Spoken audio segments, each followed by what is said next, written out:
Oke, cek. Assalamualaikum warahmatullahi wabarakatuh. Selamat malam semuanya. Salam sejahtera untuk kita semua. Semoga senantiasa dalam perlindungan oleh Allah Subhanahu wa taala. Alhamdulillah, pada malam hari ini kita akan kembali sharing di Suara Kebaikan episode ke-8 bersama salah seorang narasumber yang tentunya luar biasa lah dalam dunia kerelawanan. Malam ini narasumbernya adalah Kak Putri Agustina.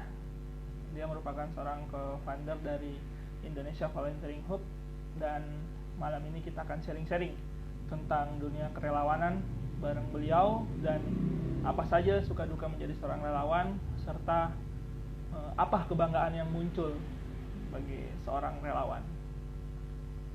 Sembari kita tunggu Kak Putri masuk, buat teman-teman yang sudah join menyaksikan live ini, silahkan untuk dikabari teman-temannya lagi, biar malam ini kita sharing-sharing tentang kebaikan, khususnya di dunia kerelawanan. Semoga hasil sharing malam ini bisa memunculkan semangat, motivasi buat teman-teman semua, bahwa dalam berbuat baik itu sangat mudah sebenarnya. Tinggal bagaimana niat kita serta kepekaan kita yang harus kita asah. Dan malam ini kita akan kupas secara tuntas bersama Indonesia Volunteering. Wah, sudah bergabung ternyata.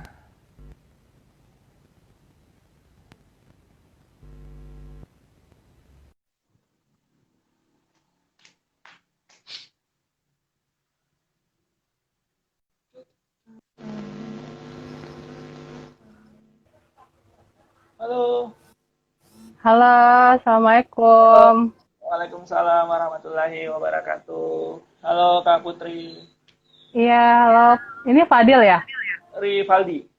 Oh, Rivaldi. Oh iya, sorry, Valdi. Ya nggak apa-apa. Gimana kabarnya Kak? Alhamdulillah baik. Kamu gimana kabarnya, Mas? Uh, Alhamdulillah baik. Oke, jadi malam ini kita akan sharing-sharing sikap kebaikan Siap. bareng Indonesia Volunteering. Sharing-sharing terkait dunia kerelawanan, apa aja suka dukanya selama menjadi relawan, kemudian apa sih kebanggaan yang muncul bagi seorang relawan tersebut. Tapi sebelum ini santai aja Mbak ya, kita sharing-sharingnya ya Iya, kali ini. aku santai kok. Ya, jadi harapannya kegiatan dari Suara Kebaikan ini itu bisa menebarkan kebaikan, semangat untuk menebar Amin ya kebaikan robbal kepada alamin. semua teman-teman gitu. Dan sebelum sharing jauh mungkin ya, kita perkenalan dulu mungkin ya. Jadi mungkin teman-teman belum tahu apa itu pick up kebaikan. Jadi nanti kita gantian sharingnya Pak. Perkenalan Ya, masing-masing. siap. Oke. Aku mulai ya. Siap, Mas. Oke, alhamdulillah kami ini dari Pick Up Kebaikan. Jadi Pick Up Kebaikan itu adalah komunitas yang mengajak masyarakat, khususnya pemuda, untuk bisa berpikir, kemudian bertindak dalam menjemput dan mengantarkan kebaikan kepada sesama. Dan kita itu orientasinya pada kebencanaan, sosial kemanusiaan, pendidikan, dan lingkungan. Jadi semua isu-isu yang berkaitan dengan poin-poin yang tadi saya jabarin itu, insya Allah kita akan coba untuk garap dalam bentuk menebar kebaikan pada sesama. Jadi kalau ditanya sih sebenarnya kenapa bisa pick up kebaikan ini terbentuk, karena ini bermula dari kebiasaan kita semua sebenarnya. Jadi ini isinya teman-teman mahasiswa dan ada juga yang sudah lulus, itu yang dulunya waktu di dunia kampus kita itu aktif di dunia organisasi mahasiswa ya. Ada yang di BEM, ada yang di HIMA, dan organisasi lainnya. Dan kita semua dipertemukan di satu gerak yang sama, fokusnya memang ke kebencanaan. Makanya kita sering asesmen bantuan, kita sering respon bencana-bencana alam yang terjadi di Indonesia. Nah, setelah kita dimisioner di organisasi kita masing-masing, akhirnya kita coba untuk kembali menyatukan semangat yang dulunya bareng kan kita sering gerak bareng. Apa nih kira-kira? Akhirnya muncullah pick up kebaikan ini gitu Mbak. Nanti kita ulik. Wah, mantap. Siap. Sekarang gantian ya. Gantian apa nih, cerita tentang apa, ide volunteering gitu? Iya, volunteering. Jadi sebenarnya nih kayak aku dengerin ceritanya Mas ada kesamaan sih antara kita berdua aja. Ya. Jadi gini teman-teman, sebenarnya ide volunteering itu adalah sebuah platform atau channel sekarang ini kan teman-teman kenal sebagai sebuah platform yang sharing lowongan relawan kayak gitu kan ya. Jadi sebenarnya tujuan ide volunteering adalah sebagai wadah untuk menginformasikan dan mengedukasi tentang kerelawanan seperti itu untuk teman-teman anak muda se-Indonesia. Nah dulunya pasti kan nggak mungkin tiba-tiba ada ide volunteering kan, pasti ada historinya atau ada cerita di balik itulah, seperti itu. Seperti tadi yang Mas udah ceritain tentang pick up kebaikan. Kalau di ide volunteering dulunya adalah aku ini relawan dulunya zaman waktu masih mahasiswa juga gitu. Waktu mahasiswa sekitar tahun 2011-2010 aku pernah jadi relawan gitu kan di sebuah yayasan ngajar anak-anak. Kebetulan background emang pendidikan juga, maksudnya kependidikan, jadi backgroundnya pendidik. Dan akhirnya ada kesempatan di mana aku kayak sambil kuliah volunteering juga. Dan waktu itu tujuannya sebenarnya bikin ide volunteering sesimpel pengen ngajak teman-teman aku untuk jadi relawan juga seperti aku, seperti itu. Dulu waktu zaman itu 2012 ide volunteering pertama kali ada itu adanya di Twitter. Iya. Nah, sama seperti gerakannya Mas ya, mungkin aku dulu juga anak himpunan, dulu waktu kuliah himpunan mahasiswa gitu ya. Jadi aku istilahnya punya kegiatan internal kampus dan punya kegiatan eksternal kampus. Kalau internal kampus aku ya di himpunan kayak gitu kan, atau di setingkat. Waktu itu himpunannya aku setingkat jurusan, abis itu ada juga sih di tingkat univ. Nah, abis itu aku punya kegiatan eksternal itu ya jadi volunteer di sebuah yayasan itu dekat kampus. Aku dulu jadi relawan tujuannya sih sebenarnya karena waktu itu pengen belajar bahasa Inggris sebenarnya Mas, di awal banget itu, karena waktu itu pengen nyari tempat belajar bahasa Inggris yang ya mungkin gratis, kalau bisa ketemu langsung sama orang yang menggunakan bahasa aslinya bahasa Inggris gitu. Nah, ada yayasan di daerah Cipinang, aku kuliahnya kan di UNJ ya, di Rawamangun. Aku PP, rumahku di sekitar Jakarta Barat gitu. Dan kalau kuliah itu kan pasti waktunya juga nggak mungkin seharian seterusnya kan ya. Mungkin ada yang cuma sehari satu mata kuliah, jam 11 sudah pulang, berangkat pagi jam 11 sudah pulang. Kan kalau misalnya anak kosan mungkin bisa ke kosan gitu ya. Kalau aku ya pulang ya kan, pulang ke rumah gitu kan, jarak kan berangkat 2 jam pulang. Jadi menurut aku perlu memaksimalkan waktuku untuk di sebuah tempat gitu, dan akhirnya aku nemuin yayasan itu dekat kampus aku sama-sama di Jakarta Timur lah. Nah, habis itu ya udah, waktu itu aku pengen ngajakin teman-teman aku mulai dari internal kampus, misalnya aku ngajakin antara himpunan ke himpunan. Kan kalau di himpunan itu suka ada divisi yang bisa nge-share cerita-cerita kan. Dulu aku suka cerita tentang ya ngisi kajian lah istilahnya gitu ya, di himpunan dulu istilahnya kajian gitu. Terus aku dulu divisi riset dan keilmuan, jadi banyak sharing tentang kesempatan itu jadi relawan. Nah, sampai akhirnya munculin platform di Twitter ID volunteering akunnya gitu. Nah, waktu itu aku intinya kemarin waktu awal pertama kali buat ID volunteering, basisnya adalah komunitas. Jadi sharing kerelawanan antara komunitas satu ke komunitas lainnya gitu. Aku cerita tentang pengalaman aku. Nah, akhirnya juga karena menemukan suatu benang merah, yaitu masalah informasi. Jadi banyak nih teman-teman sebenarnya bukan berarti mereka nggak tertarik sih jadi relawan, tapi pada saat itu ada masalah gapnya itu gap informasi. Informasi nggak tahu caranya jadi relawan gimana, ya kan, relawan tuh ngapain, daftarnya gimana, kayak gitu banyak yang masih belum tahu. Tapi kalau ketertarikan mungkin ada gitu kan, ada, cuman bingung actionnya gimana. Begitupun mungkin organisasi atau komunitas sosial kesulitan mencari relawan karena ya mereka ketika nge-share lowongan misalnya di media sosial mereka atau di website mereka, nggak banyak yang tahu, nggak banyak yang lihat gitu. Dan dulu, pada zaman dulu ya, orang taunya relawan tuh ya orang-orang yang mungkin membantu di kegiatan pasca bencana gitu loh. Kayak pasca bencana, banjir, tsunami, itulah relawan tuh yang terjun ke jalan, itu yang namanya relawan. Padahal masih banyak bentuk kerelawanan lain yang misalnya kayak aku ngajar di yayasan, atau mungkin ada yang nanam-nanam pohon, atau mungkin ada yang bagi-bagi makanan di orang-orang yang ada di pinggir jalan yang kesusahan kayak gitu. Jadi banyak jenisnya sebenarnya, tapi orang dulu kayak istilah atau definisi volunteer tuh kayak sesempit itu, jadi orang banyak yang kurang ngeh gitu. Itu sih ceritanya, pokoknya sampai sekarang ada Instagramnya, kita berusaha untuk menjadi channel yang menjembatani antara masalah yang tadi itu loh, masalah gap informasi, jangan sampai ada lagi teman-teman yang merasa nggak tahu informasi tentang kerelawanan kayak gitu. Oke, jadi Ed Volunteering ini tujuannya untuk ini ya, ngebantu saling share kegiatan-kegiatan kerelawanan ya. Jadi teman-teman yang selama ini terkendala soal di mana sih saya harus ikut kegiatan kerelawanan, itu ternyata bisa cek di volunteering begitu. Iya, ada volunteering gitu. Di volunteering, dan emang seru sih Mbak ya menjadi seorang relawan itu luar biasa lah gitu. Pokoknya sesuatunya itu nggak bisa kita ungkapin sih sebenarnya. Ada kepuasan yang betul banget. Gitulah pokoknya. Ya, ada kepuasan yang tidak bisa dilukiskan dengan kata-kata ya. Betul seperti itu. Terus mungkin Mbak juga bisa sharing-sharing, nanti kita tukar sharing aja ya terkait relawanan. Kenapa sih Mbak memilih untuk menjadi seorang relawan? Apalagi kan kebanyakan tuh biasanya kalau cewek malas untuk berpikir ke hal-hal yang mungkin sifatnya saya mau berkegiatan nih, tuh capek-capek tapi nggak dibayar lah apalagi tuh mungkin.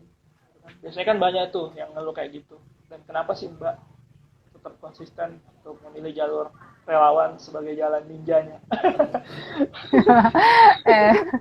Jadi relawan sebagai profesi ya, kegiatan yang Mbak pilih gitu. Yang kontinu gitu ya.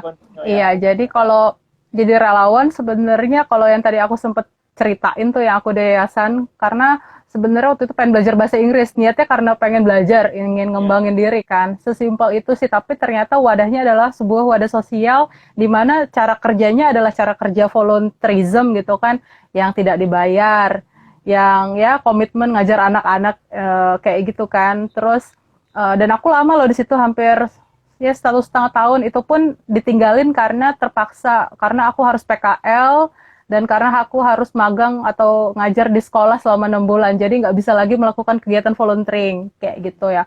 Nah, di awal banget sebenarnya dulu niatnya kayak gitu, sampai akhirnya ngerasain kan karena kita sendiri yang ngerasain gitu, yang ngerasain ketika pengalaman jadi relawan itu yang mengubah diri kita seiring berjalannya waktu, sehari 2 hari ada kepuasan yang tidak bisa digambarkan, terus ada manfaat-manfaat lain kan. Kalau di ID Volunteering percaya dengan menjadi relawan tuh kita dapat dua manfaat. Yang pertama manfaatnya sifatnya kayak sosial gitu. Yang kedua sifatnya personal development atau professional development. Jadi kalau misalnya yang pertama sosial, jelas kita akhirnya nggak cuma sekedar simpati, ya kan? Simpati artinya kita, kasihan ya gitu, banyak anak-anak yang nggak bisa baca ya gitu. Itu kan baru sebatas simpati loh. Tapi kalau kita udah turun langsung ngajarin anak-anak, itu udah levelnya udah empati gitu. Nah, habis itu ada kepuasan gitu, ada rasa hati yang penuh ketika melakukan aksi tersebut gitu.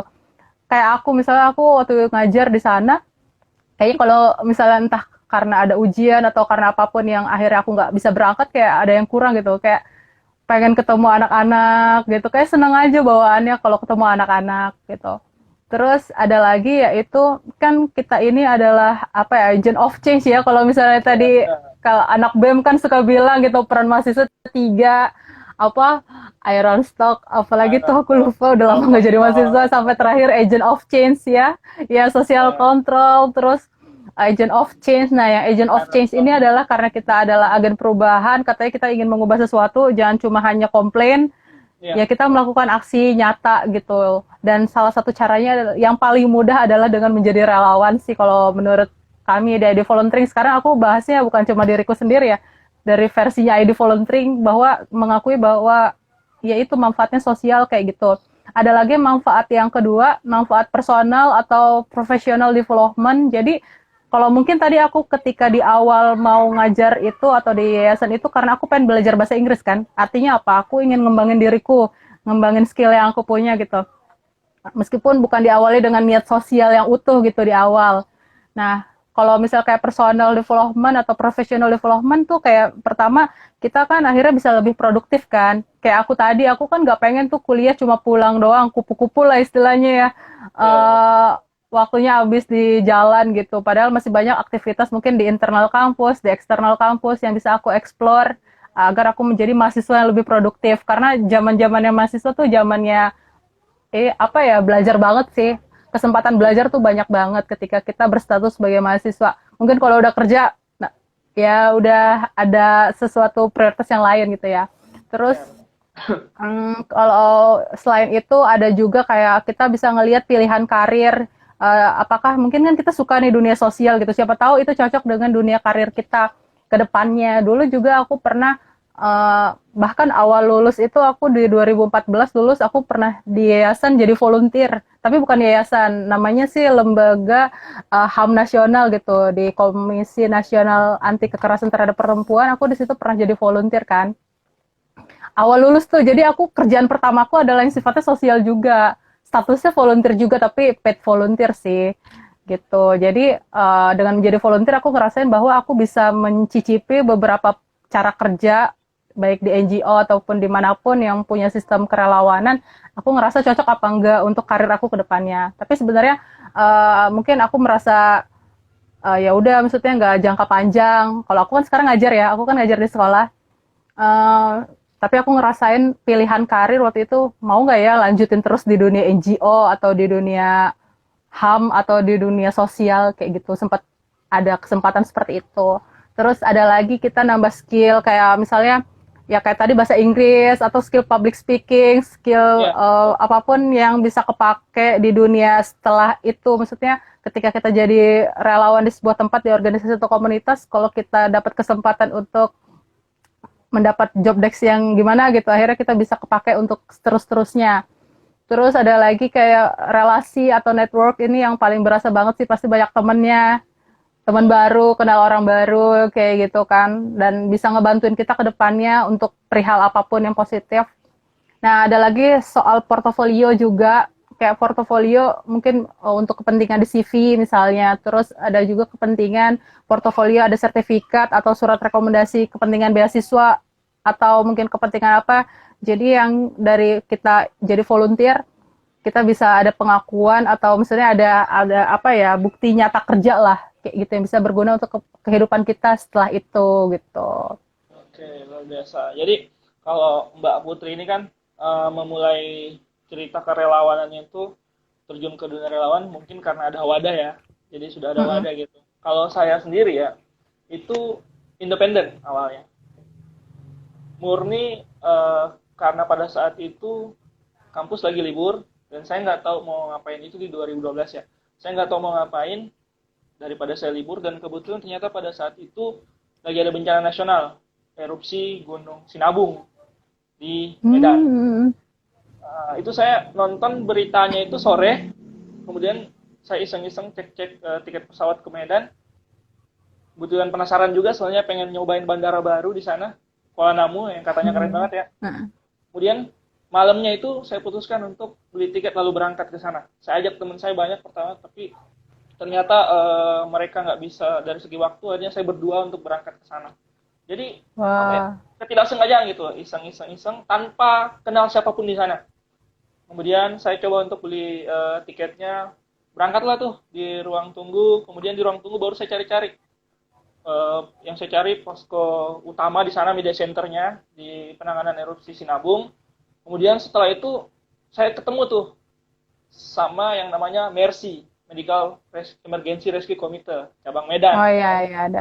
Saya kontak tuh, halo bang, saya Rivaldi, saya sama dua orang teman saya ini, saya mau berangkat ke Medan, saya udah di bandara nih, saya ingin apa ya, saya tergerak hatinya untuk bisa membantu saudara-saudara yang ada di sana, walaupun mungkin saya ke sana nggak bisa membawa materi, seenggaknya saya bisa membawa tenaga, gitu kan, serta mungkin pikiran, gagasan, apa ide gitu yang mungkin bisa berguna nanti di keposkoan. Nah setelah itu, alhamdulillah saya direspon dengan baik. Oke, sampai jam berapa? Saya nyampe itu ingat jam 12 malam. Bandara itu belum Wah. diresmin. Bandara itu belum diresmin. Dan akhirnya saya dijemput pakai ambulans. Waduh. Ya, Yunus Seru, pakai seru, ambulans seru. sama orang Mercy, kemudian diajak keliling kota Medan dulu, habis itu ke poskonya mereka. Nah, ternyata besoknya itu mereka mau respon untuk pengobatan bareng anak-anak UISU, kedokteran UISU. Akhirnya saya ngikut ke sana. Ngikut ke sana dari beberapa posko, kemudian udah sore kan ini, mereka kan langsung sehari doang langsung pulang nih anak-anak mahasiswa itu ya, ke UISU. Akhirnya saya coba ngobrol sama teman-teman dari Mercy, kemudian mereka bilang, saya nanya ya, di mana kira-kira saya bisa untuk bisa bertahan di sini lagi gitu kan. Akhirnya saya diarahin ke Posko Islamic Center milik MDMC, Muhammadiyah Disaster Management Center. Di situ saya berkenalan tuh, berdua teman saya berkenalan dengan relawan-relawan yang lain, berkenalan dengan pengungsi-pengungsi yang lain, dan luar biasa banget ya. Kalau dunia kerelawan itu memang benar-benar kita disambut dengan baik ketika kita punya niat dan punya kemauan untuk gerak bareng sama mereka, ternyata kita disambut dengan baik. Dan di situ saya langsung dijadiin pengurus di posko tersebut. Pertama di kesekretariatan, jadi tugasnya itu menerima bantuan-bantuan yang masuk, dicatat, kemudian serah terima dan sebagainya.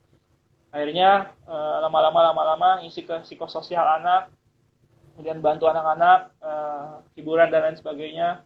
Dan hal yang paling berkesan itu ketika kita tidur berbaur bareng pengungsi, kemudian kadang juga kita tidur di tumpukan-tumpukan bantuan itu. Luar biasa pengalaman itu gitu. Nah, di situ pengalaman pertama kali saya untuk menjadi seorang relawan, sekitar 6 bulan saya di sana. Kemudian hal yang paling susah itu ketika saya untuk mau pulang, meninggalkan mereka. Kenapa tuh? Ternyata, aduh sedih banget gitu, sampai anak kecil, lansia, semua pada nangis. Dan ya mau nggak mau kita juga ikut nangis kan gitu.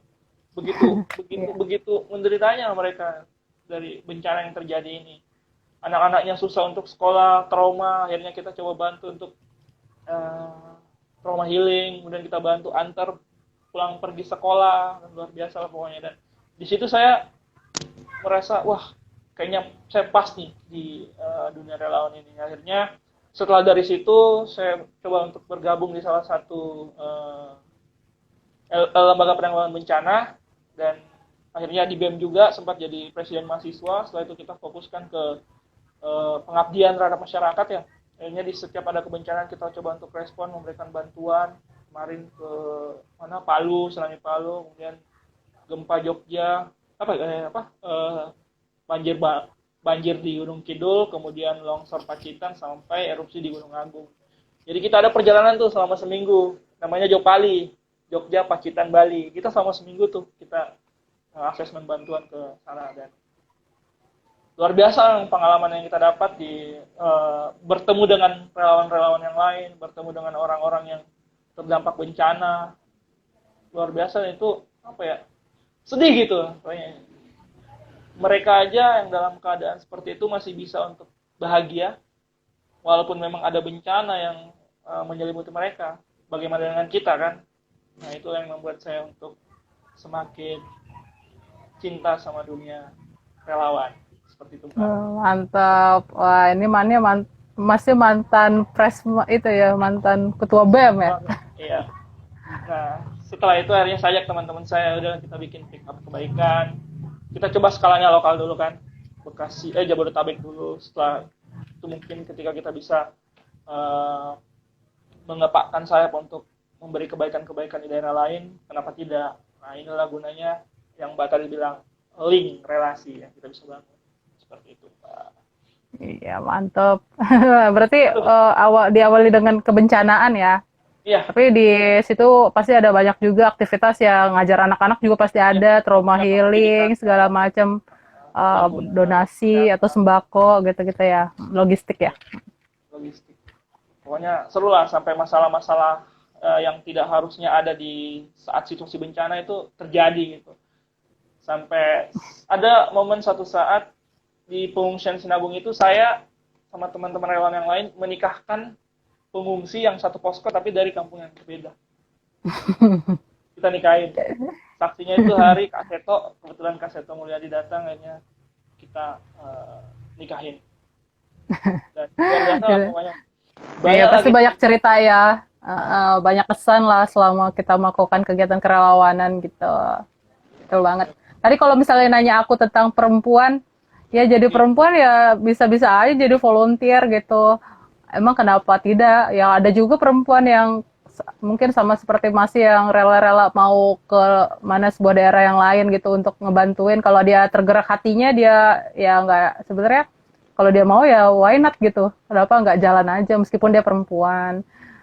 Kita perempuan juga tetap bisa berpartisipasi kok, karena kita sebenarnya jatuhnya adalah anak muda Indonesia, Ci. Iya, Ya kan, tetap pemuda-pemudi. tetap anak muda gitu, pemuda-pemudi gitu. Umur berapa mulai terjun dengan berjalan? Tadi ada yang nanya. Umur sebenarnya ya, kalau di ID volunteering tuh bilang gitu kan, kalau misalkan aku ngisi atau mengedukasi teman-teman tentang kerelawanan, sebenarnya kalau kita ada pertanyaan gini, what is volunteer? Volunteer itu apa? Iya, Volunteer gitu. Volunteer kan kalau itu dalam bahasa Inggris ya, bahasa Indonesianya kan relawan. Tapi relawan. kalau dari kata volunteer itu aja, pertama, kalau ID volunteering punya tiga definisi volunteer. Pertama, Apa tuh? volunteer itu adalah jiwa sih, adalah soul, jiwa gitu. Em, Jiwa itu dimiliki oleh manusia kan. Manusia ada yang punya rasa ketergerakan untuk membantuin orang lain tanpa dibayar. Oke lah, kita pakai definisi itu yang tanpa dibayar. Kayak mau aja Sukarela. bantuin orang gitu ya kan. Mau aja jadi susah karena seseorang atau karena orang banyak kayak gitu. Nggak banyak orang yang punya kayak gitu, tapi apa namanya, ya tetap banyak orang yang punya jiwa seperti itu. Jiwa kerelawanan tuh orang pasti punya sih. Kayak kita nggak tega sama orang aja itu Iya. udah ada jiwa kerelawanan sebenarnya gitu. Dan sebenarnya kerelawanan itu, kalau pemupukan jiwa kerelawanan sudah kita rasain sejak kita sekolah sih. Sejak kita kalau emang kita sekolah formal ya, kita ada pramuka Iya, benar. ya. Di pramuka itu sebenarnya meski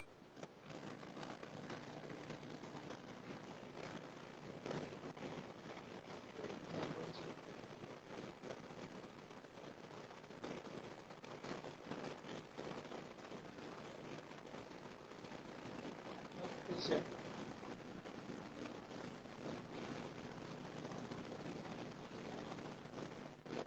Tadi, ya, ditanyakan, Mbak. Ya, tadi proses. Oke, Mbak, dilanjut. tadi Pramuka, tadi aku sampai mana, tadi sampai pramuka ya. kayak. Iya. Jadi di pramuka itu aktivitasnya banyak banget yang sebenarnya itu aktivitas kerelawanan. Ya nggak sih? Masa ngerasain Iya, pramuka nggak sih dulu waktu SD atau SMP ngerasain. atau mungkin SMA ya? Ada kalau sekarang, di zaman sekarang, anak kelas, aku kan guru di SMK dan aku juga pembina pramuka putri. Hmm, apa namanya, di situ ya aktivitas kerelawanannya banyak buat anak-anak yang diwajibkan tuh anak kelas 1 atau anak kelas 10 gitu. Untuk ngerasain bagaimana baksos, bagaimana bantuin apa kan bidang-bidangnya banyak ya di pramuka itu. Kayak gitu. Suara aku jelas gak sih? Jelas, Udah jelas. aman? Suara Udah, udah balik lagi ya? udah. Ya, sama visualnya udah balik lagi belum? Tadi sempet buffer. Udah ya? Udah. Kayak gitu. Pokoknya di pramuka aja sebenarnya tanpa harus berstatus volunteer, kita sebenarnya udah banyak ngelakuin atau ngelakuin aktivitas kerelawanan. Jadi sebenarnya jiwa kita sudah dipupuk kerelawanan sejak kita di bangku sekolah formal sih. Kalau menurut aku gitu. Uh, Terus kedua, volunteer itu adalah orang atau status. Di zaman sekarang mungkin volunteer ada statusnya gitu. Masih volunteer, aku volunteer, yayasan itu punya volunteer, volunteer asing, volunteer lokal, ada statusnya. Jadi adalah seseorang yang melakukan aktivitas kerelawanan adalah volunteer. Kayak gitu di zaman sekarang ya. Terus ada lagi volunteer itu berupa aktivitas. Jadi aktivitas yang sosial-sosial, pasca bencana itu adalah aktivitas kerelawanan yang bisa dilakukan oleh seseorang untuk melakukan aktivitas kerelawanan itu gitu. Jadi sebenarnya apa ya, volunteer itu luas banget sih kajiannya gitu. Intinya seseorang jadi volunteer adalah orang yang mau bantuin orang. Sekarang kalau misalnya definisinya cuma bilang tanpa dibayar, sebenarnya ada juga volunteer yang berbayar sih, dibayar atau dikasih uang transport gitu ya. Cuman mungkin itu bukan tujuan utama. Jadi aktivitas kerelawanan yang paling utama adalah tujuannya adalah memberikan manfaat buat orang lain kayak gitu. Jadi bukan kita apa ya, sebenarnya kita boleh saja gitu mengharapkan benefit, manfaat kayak relasi atau manfaat yang sifatnya imaterial maupun material gitu. Tapi jangan jadikan itu sebagai yang prioritas atau yang utama. Tapi kita harus tahu apa yang bisa kita kasih ke mereka, ke orang-orang yang membutuhkan, Kita bisa kasih apa? Tenaga kita, waktu kita, bahkan uang kita gitu. Masnya rela sampai beli tiket pesawat ke Medan gitu ya kan, uang pribadi. Ya nggak semuanya orang mau kayak gitu loh. Tapi karena masih yakin bahwa ngasih tenaga oke lah. Meskipun nggak punya materi uang tambahan lagi yang banyak untuk ngasih ke mereka, tapi Mas punya uang untuk berangkat naik pesawat ya kan. Masnya rela kayak aku ngasih waktu aku, ngasih skill yang aku punya, ngajar, terus ngasih uang transport. Aku kan pasti ke sana pakai transport dong, karena kan aku nggak dapat uang bayaran lah istilahnya gitu. Jadi intinya apa yang kita kasih. Dan kedua, kalau kita mengharapkan sesuatu ya pastinya kita mengharapkan kepada Tuhan ya, kepada Allah gitu, harap pahala gitu ya. Itu mah nggak usah kita harap juga pasti dapet sih. Dapat ya. Insya Allah gitu ya, nggak usah kita terlalu jelas minta gitu. Pasti dikasih kalau itu aktivitas kebaikan. Tapi boleh aja kalau misalnya kita pengen ngembangin diri, pengen mendeliver semangat sosial kita, ya dengan jadi relawan nggak apa-apa gitu. Berarti kepekaan, kepedulian. Suka dukanya gimana kan jadi seorang relawan? Suka duka sebenarnya kalau aku pribadi lebih banyak sukanya. Jelas buktinya bertahan. Sebenarnya aku jadi volunteer yang benar-benar kayak ya sebagai statusnya volunteer gitu sampai aku kemarin lulus kuliah sih. Lulus kuliah sekitar setahun setelah lulus kuliah di 2014 sampai sekitar 2016 aku masih kayak berstatus volunteer gitu dalam kehidupanku. Tapi pasti itu kan aku sekarang ngajar di sekolah dan mungkin aktivitas kerelawanan yang aku lakukan sekarang nggak seperti dulu lagi, nggak seperti waktu aku mahasiswa atau nggak seperti kemarin waktu aku ngambil job yang sifatnya relawan. Tapi kan aku tetap ngurusin ID volunteering sampai sekarang kan, karena tujuannya biar lebih banyak lagi anak muda yang ngerasain pengalaman seperti aku dan juga seperti co-founderku yang satu lagi. Jadi ID volunteering itu punya 2 co-founder dengan basic kerelawanan dua-duanya. Kalau aku basicnya kan relawan pendidikan. Kalau dia Agis itu fokus di relawan TIK. Jadi dia basicnya IT gitu dan banyak melakukan sosialisasi atau edukasi terhadap IT di masyarakat gitu kan. Jadi kami berdua pengen banget lebih banyak lagi anak muda yang mau jadi relawan. Dan sekarang kalau ngelihat ID volunteering ya antusiasme mungkin bisa kita lihat dari followers yang sekarang gitu, banyak banget sampai 250.000 lebih gitu yang tertarik untuk jadi relawan setidaknya. Sehingga di ID volunteering juga kita kasih edukasi tentang ya ikut live seperti ini, bikin webinar seperti ini juga tujuannya untuk mengedukasi teman-teman bagi yang newbie yang baru pertama kali tertarik, yang belum sempet ngerasain gitu jadi relawan. Jadi kita kasih edukasi dulu tentang kerelawanan itu apa, aktivitas seperti apa, lowongan-lowongan tersedia di ID volunteering. Teman-teman kalau tertarik daftar sesuai gitu dengan persyaratan, tertarik silakan daftar dan teman-teman melalui prosesnya dan semoga keterima dan akhirnya menjadi volunteer yang baik ketika sudah diterima di sebuah yayasan atau di sebuah komunitas atau organisasi. Nah jadi kalau sukanya itu banyak banget sampai akhirnya nggak bisa move on dari dunia volunteering gitu. Maksudnya mungkin aku bentuk kerelawanan yang aku lakukan sekarang adalah dengan nge-share banyak lowongan di ID volunteering seperti itu. Aku sisihkan sedemikian waktuku untuk nge-share ke teman-teman, sharing seperti ini. Mungkin ini aku juga kerelawan versiku, sharing tentang kerelawanan buat mengedukasi teman-teman di sini gitu. Nah sukanya banyak banget. Yang jelas tadi kan manfaat udah dapet. Yang tadi aku jelasin tuh manfaat yang aku sebutin ya udah aku dapetin gitu. Terus apalagi yang kurang sih?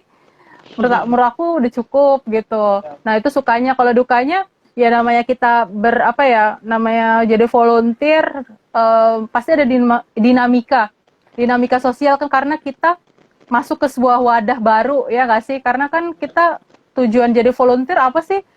Biasanya lowongan volunteer itu kalau dari yayasan atau organisasi atau komunitas pasti sifatnya adalah karena butuh tenaga yang sifatnya gratis kan ya.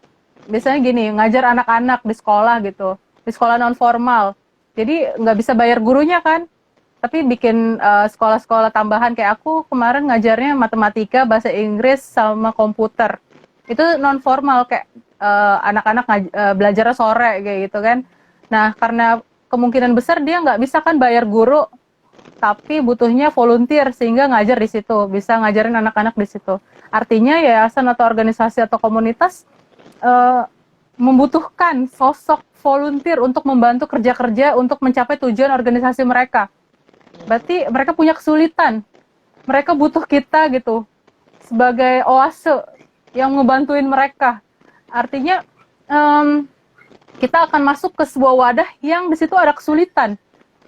Ya nggak sih? Ada kesulitan kita masuk ke situ gitu. Kita kalau kata orang, ngapain sih nyusahin diri kita sendiri? Ngapain sih nyusahin diri lo sendiri? Bahasanya gitu ya. Ngapain lu capek-capek ke sana? Nggak dibayar enggak? Kayak gitu kan ya. Nah, banyak dinamika ya, termasuk dinamika seperti ini. Dibilang ngapain sih kayak gitu ngelakuin volunteer dibayar enggak, capek-capekin badan. Kayak gitu, itu pasti kita mengalami tekanan psikologis, kita pengen ngelakuin, tapi mungkin lingkungan sekitar kurang mendukung, orang tua juga nggak banyak loh yang mendukung anaknya untuk jadi volunteer, misalnya kayak gitu ya. Banyak tekanan sosial, itu dukanya. Terus kedua, ya namanya jadi volunteer ya kita juga mungkin kurang apa ya, karena kan kita jadi volunteer di sebuah yayasan nih misalnya kurang diakui atau kurang dipandang seperti itu kayak gitu ya. Tapi sebenarnya bukan itu kan yang kita cari. Jadi sebenarnya menurut aku sih itu bukan duka banget sih, tapi itu mungkin saja terjadi dan mungkin saja teman-teman merasa baper menghadapi seperti itu. Tapi kalau aku pribadi yang paling nggak enak jadi volunteer adalah kalau kita nggak didukung sih, nggak didukung oleh sekitar kita gitu, atau kita merasa tertekan gitu dengan menjadi volunteer, itu sih kalau menurut aku. Karena itu banyak loh yang ngalamin kayak nggak didukung sama keluarga, kayaknya kan sedih ya. Jadi volunteer nggak didukung gitu kan. Sedih banget. Dan serba susah sih. Kemana-mana. Serba salah. Kemana-mana pasti tertekan. Nggak diridoi sama orang tua. Jadi serba sulit. Tapi kalau saya sih alhamdulillah dunia volunteer seperti ini, dunia kerelawanan itu sebuah kalau sukanya sama kayak tadi Mbak, banyak hal yang membuat kita suka, karena kesukaan tersebutlah yang membuat kita bisa bertahan sejauh ini dan terus mencari dan menebar kebaikan.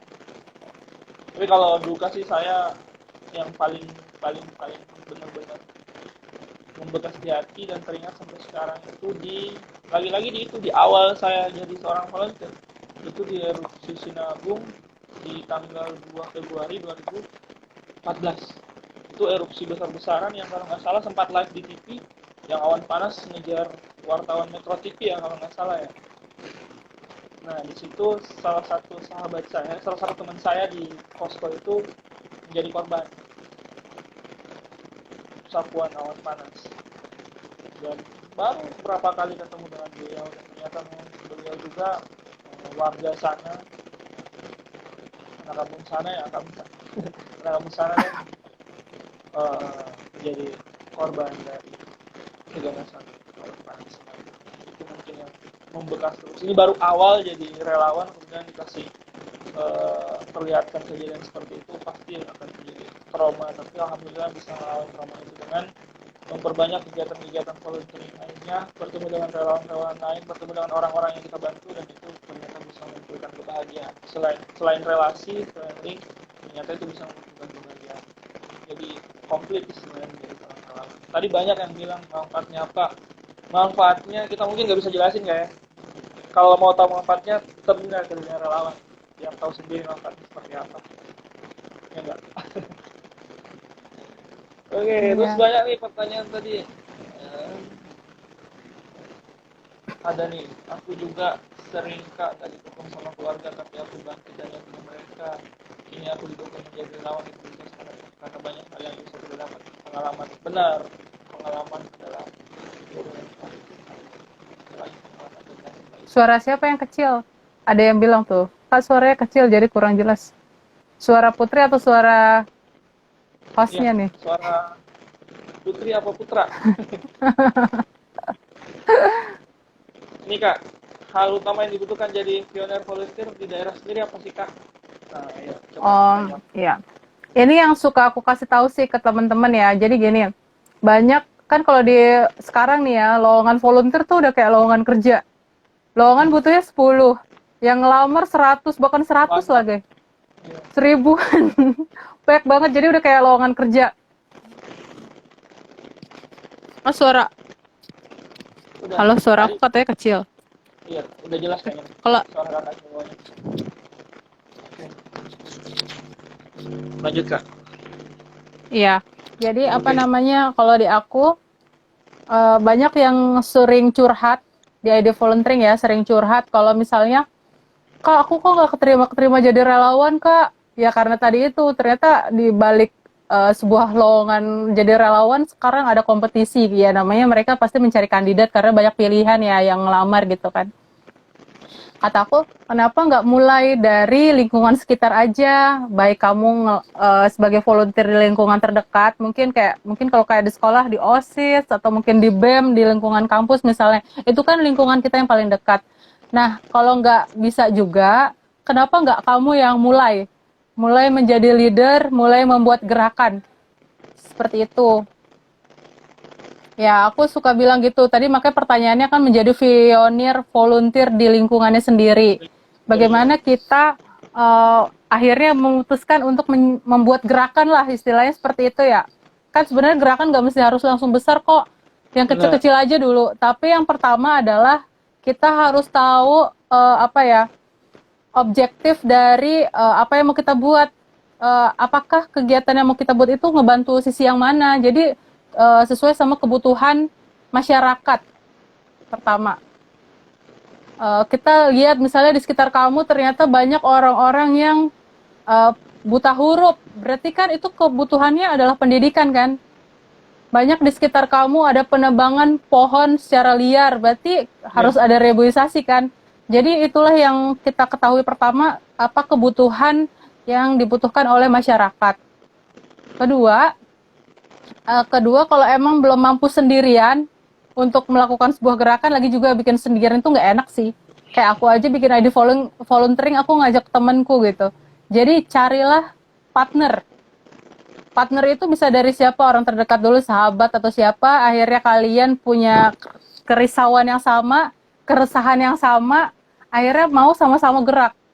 Itu yang kedua. Jadi yang pertama, tahu objektif permasalahan sesuai kebutuhan masyarakat. Kedua, cari partner yang sama-sama punya keresahan dengan isu yang sama-sama mau gerak. Akhirnya kalian bersatu dan akhirnya kalian ngonsepin bla bla bla segala macam apa yang akan dibuat sesuai sama kebutuhan masyarakat, dan akhirnya eksekusinya mungkin nggak cuma berdua atau bertiga, rekrut lagi orang banyak volunteer misalnya kayak gitu ya. Nah habis itu mulai action, aksinya nggak usah langsung yang gimana-gimana, aksinya langsung aksi yang realistis aja dulu, yang bisa bantuin. Nanti evaluasi berhasil atau tidaknya, atau pasti ada evaluasi kan. Dan habis itu kalau misalnya ternyata bagus, ya kalian tingkatkan lagi dengan objektif yang lain. Gitu. Kalau misalnya masih ada kekurangan, itulah yang harus diperbaiki. Kayak gitu sih. Itu yang paling simpel sih. Kalau kayak aku di volunteering dulu niatnya apa coba? Tadi sempat aku mention bahwa ada masalah, yaitu anak muda ataupun yayasan kesulitan masalah informasi, lowongan Ada gap relawan, edukasi informasi. tentang kerelawanan, ada gap yang kayak gitu, dan akhirnya Edu Volunteering berusaha untuk menjadi wadah yang memberikan informasi. Sebenarnya simpel ya, secara ide tuh simpel gitu, tapi dan akhirnya dijalanin. Aku nggak jalaninnya itu nggak bisa sendirian, aku ngajak partnerku Agis, ya nggak, akhirnya bikin Twitter, dulu ada websitenya, terus sekarang ke Instagram, kita bikin konten, bikin kerjasama, bikin kampanye-kampanye, sehingga sekarang udah banyak yang tahu kita, tahu ID volunteering, kayak gitu, dan akhirnya ngasih impact buat teman-teman yang follow kita, yang akhirnya dapat lowongan relawan dari situ, organisasi akhirnya dapat volunteer karena lowongannya diposting di kita. Jadi itu adalah circle kebaikan gitu loh. Jadi itu udah pola, sebenarnya kayak simple banget ya. Yang penting kan secara pelaksanaan aksinya, belum lagi konsistensinya, belum lagi strateginya, kayak gitu sih. Jadi coba dulu cari permasalahan yang emang ada, dan kalau bagus lagi adalah sesuai passion kita juga gitu kan. Kalau aku dulu jadi volunteer, ya aku suka sama dunia volunteer dan aku senang ngejalanin sebuah inisiatif yang berbau volunteer karena aku ada passion gitu loh. Jadi nggak terlalu berat ketika ngejalaninnya, karena sebenarnya ID volunteering ini kalau dipikir-pikir ya, kalau boleh curhat nih, dulu zaman awal lulus gitu ya. Awal lulus tuh kayak pengen ninggalin aja nih. Pengen ditinggalin aja nih di volunteering, nggak diterusin lagi. Karena kan aku sibuk kerja, aku sibuk sebagai fresh graduate kan godaannya banyak ya. Diajak project A, diajak project B, diajak kesempatan A, kesempatan B gitu ya kan, namanya fresh graduate waktu itu. Jadi kayaknya ngurusin ID volunteering tuh nggak ada waktu dulu. Kayaknya udahlah, ngapain ngurusin ID volunteering lagi gitu. Tapi ternyata karena udah cinta, udah sesuai passion, banyak yang suka, banyak yang butuh, banyak yang sayang, jadi kenapa harus ditinggalin? Kenapa nggak seiring berjalan seperti itu? Benar, benar, benar. Jadi eh, kepekaan itu, kepedulian coba kita asah dari lingkungan sekitar dulu. Mungkin kita lihat keluarga kita mungkin atau tetangga kita mungkin, ya kan ada yang sedang kesusahan, itu kan kita bisa bantu.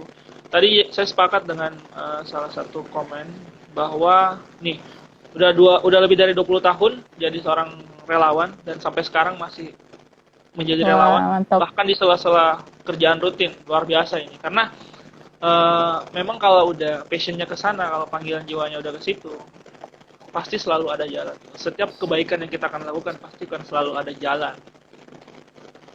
Dan benar, jadi relawan independen aja dulu, nggak harus kemana-mana dulu. Yang penting udah ada niat, pasti bisa. Nah, bukan cuma niat doang sebenarnya, tapi harus diiringi dengan konsistensi. Kadang kan kalau kita apa ya memulai sebuah kebaikan, apalagi kita nggak nggak rame gitu mungkin terus satu dua orang, kadang kan kesal bilang kok sepi sih, nggak ada sih yang mau nemenin itikat baik ini. Ketika dihadapkan sama kondisi seperti itu jangan mengeluh, harus tetap luruskan niat kembali ke niat awal. Saya mau berbuat kebaikan, menebar kebaikan, dan saya harus sering itu dengan konsistensi seperti itu. Kalau Iya dibilang betul, karena jenuh, dinamikanya bener. iya kalau dibilang Dinamikanya jenuh banyak, jenuh ya kan, bener. benar. Jenuh sih ya itu hal yang manusiawi lah ya. Bahkan kejenuhan itu sebenarnya ketika kita bisa keluar dari kejenuhan itulah yang membuat kita semakin berkualitas karena kalau pribadi saya menjadi seorang relawan itu merupakan salah satu hal yang bisa saya lakukan untuk mencari jati diri saya sebenarnya, melihat sebagaimana kepekaan saya, melihat sebagaimana kemampuan tenaga saya, pemikiran saya, gagasan saya untuk bisa berikan kemanfaatan untuk orang-orang yang membutuhkan gitu. Karena esensi dari berbagi, esensi dari menebar kebaikan itu nggak selamanya tentang materi, bahkan tenaga juga. Bahkan ketika memberikan senyum aja dan orang itu senyum, itu udah menebar kebaikan sebenarnya. Itu. Jadi kalau ngomongin soal relawan, saya kurang ya waktunya sejam ya kayak. Iya Karena nggak udah mau bakal nyampe. berasa. Iya, nggak bakal berasa. Sekarang udah mau nyampe sejam. Mungkin kedepannya kita bikin lagi ya bahas relawan, tapi bukan dari sisi bangganya, mungkin dari hal-hal yang lain seperti itu mungkin ya. Dan banyak juga nih pertanyaan-pertanyaan dari teman-teman yang mungkin karena keterbatasan waktu kita nggak bisa jawab satu persatu. Mungkin kita akan fasilitasi, mungkin ID Volunteering mungkin bisa memfasilitasi ya di kegiatan-kegiatan Iya lain, boleh, DM webinar aja. atau sebagainya. ID volunteering, kalau DM pasti dibales kok. Wih, Pertanyaan iya, apapun ya kan. Banyak responsif, kayak newbie volunteer kak. Ini responsif kan ID volunteering. benar-benar. Apa jiwa relawannya itu udah mendarah daging. Iya betul. Dengan format yang berbeda aja sih. Kayak Yes. gitu. Tadi juga ada yang nanya apakah relawan itu nggak harus di lapangan, untuk menjadi seorang volunteer nggak harus di lapangan ya kalau nggak salah. Ya seperti ini. Seorang relawan online aja banyak. Iya, apalagi Relawan kita online. uh, Lagi pandemi kayak gini apalagi ya. Jadi kegiatan yang di lapangan agak dibatasi kan iya sekarang. benar. Tapi bukan berarti karena keterbatasan pandemi kita nggak ngapa-ngapain ya nggak sih?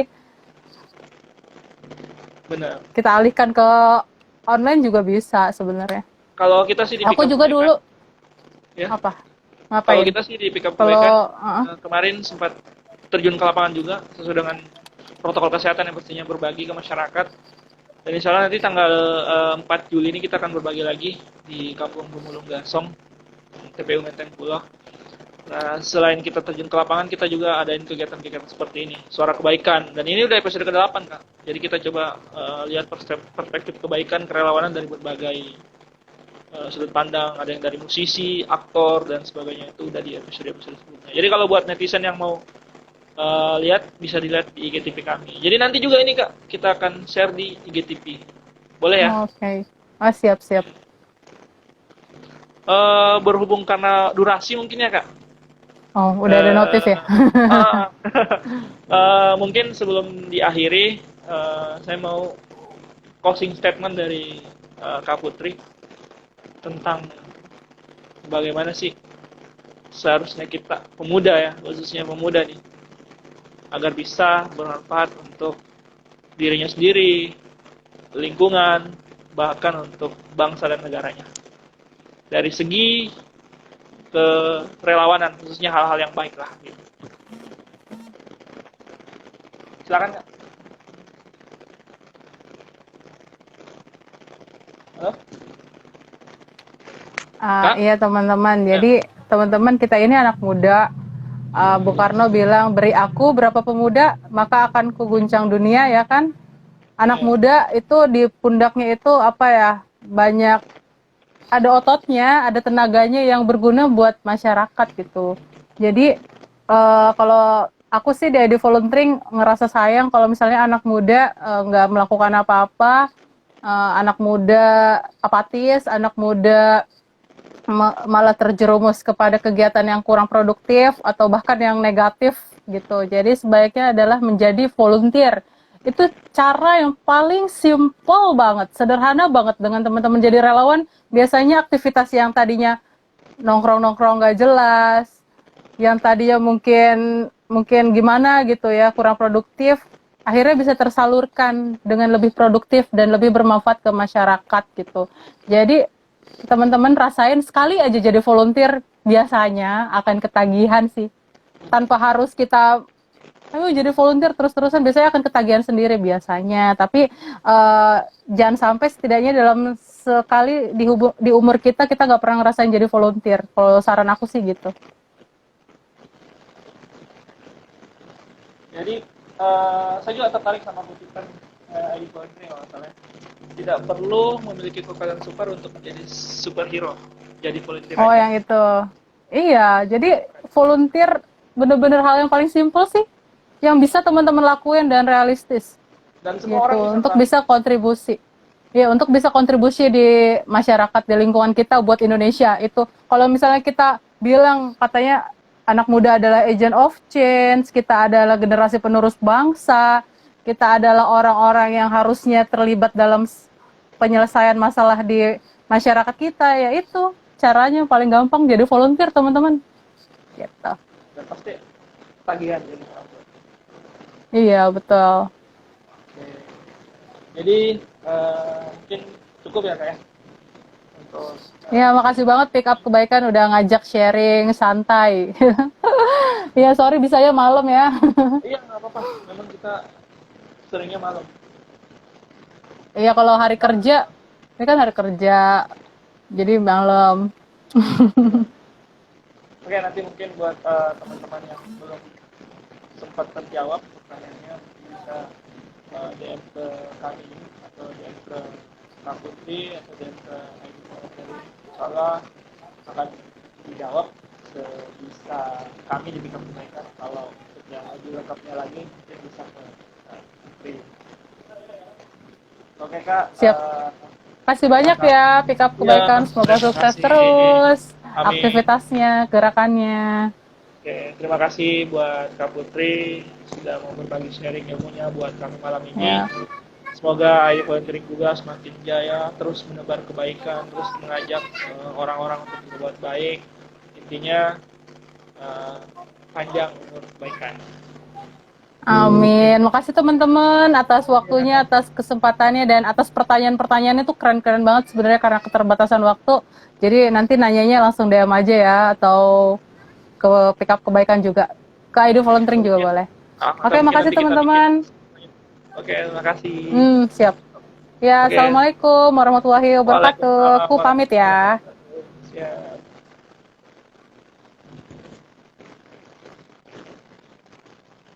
Oke, teman-teman, itulah tadi kita sharing bareng sama Kak Putri, co-founder dari ID Volunteering. Semoga apa yang diberikan pada malam ini itu bermanfaat buat kita dan makin menambah semangat kita untuk terjun ke dunia kebaikan, menebar kebaikan, hal-hal yang baik. Intinya semua orang adalah orang baik, tergantung bagaimana kita mau komitmen untuk selalu berbuat baik.